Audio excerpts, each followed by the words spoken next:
Perkenalkan, nama saya Reza Immanuel Muata, NIM 19190081. Di sini saya akan mempresentasikan akuntansi keuangan daerah, pengertian, metode pencatatan dan siklus akuntansi. Kegiatan mencatat dan membuat laporan keuangan perusahaan manufaktur, perdagangan maupun jasa mungkin sedang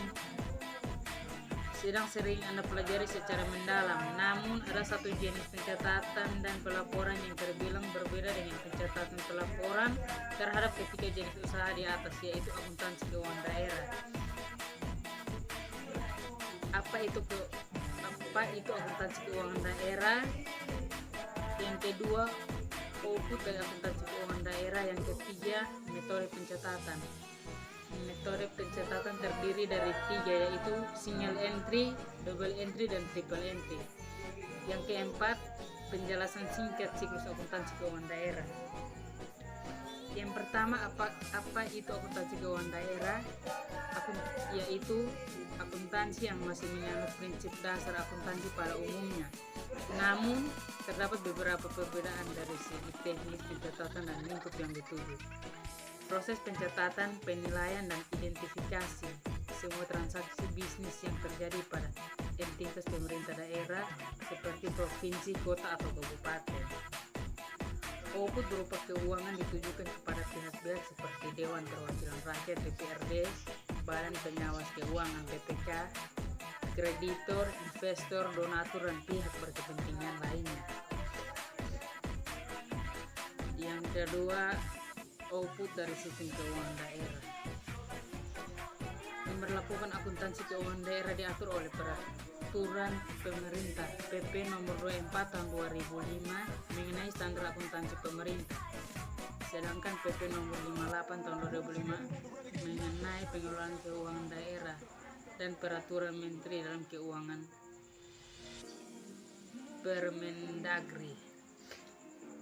Dan nomor 13 tahun 2016 output yang akan dipakai oleh pihak-pihak berkepentingan, yaitu yang pertama laporan realisasi anggaran, yang kedua laporan neraca, yang ketiga laporan arus kas, yang keempat laporan ekuitas dana, yang kelima catatan laporan keuangan. Metode pencatatan, terdapat tiga metode pencatatan, yaitu single entry, double entry, dan triple entry.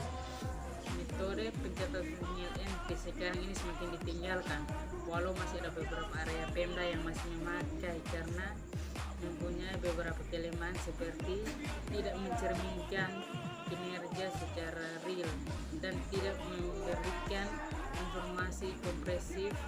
Maka dari itu metode double entry hadir untuk mengisi kelemahan dari metode single entry. Single entry, ada banyak sistem pencatatan buku, salah satunya adalah sistem pencatatan buku tunggal single entry.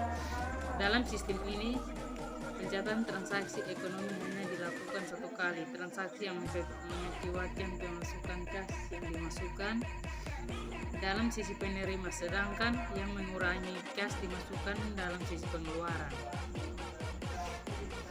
Sistem pencatatan buku tunggal memiliki kelebihan, salah satunya adalah mudah dipahami dan sederhana. Namun dalam sistem ini kurang bagus untuk pelaporan karena sulit untuk menemukan kesalahan pembukuan serta sulit melakukan kontrol keuangan. Karena itu ada sistem pencatatan yang lain yang lebih baik.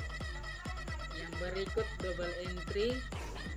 Double entry ini prinsipnya seperti metode pencatatan double entry, sama dengan metode pencatatan debit kredit pada prinsip dasar akuntansi berterima umum, namun ada sedikit perbedaan formalisasi persamaan dasar akuntansi di ranah akuntansi keuangan daerah. Formulasi persamaan dasarnya adalah belanja tambah aset sama dengan kewajiban tambah ekuitas tambah pendapatan.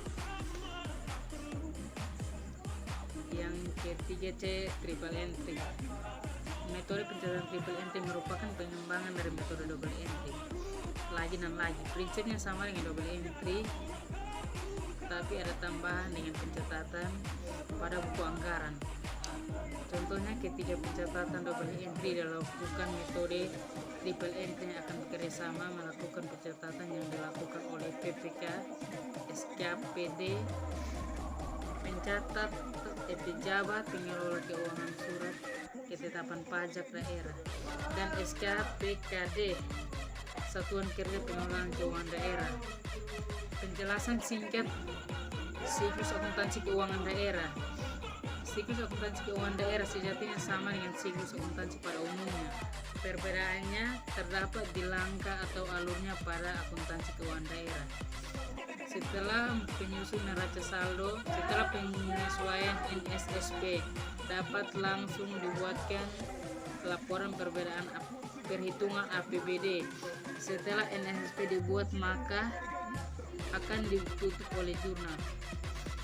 Tentu akan langsung dibuatin laporan arus kas, laporan perubahan modal, RK Pemda dan neraca.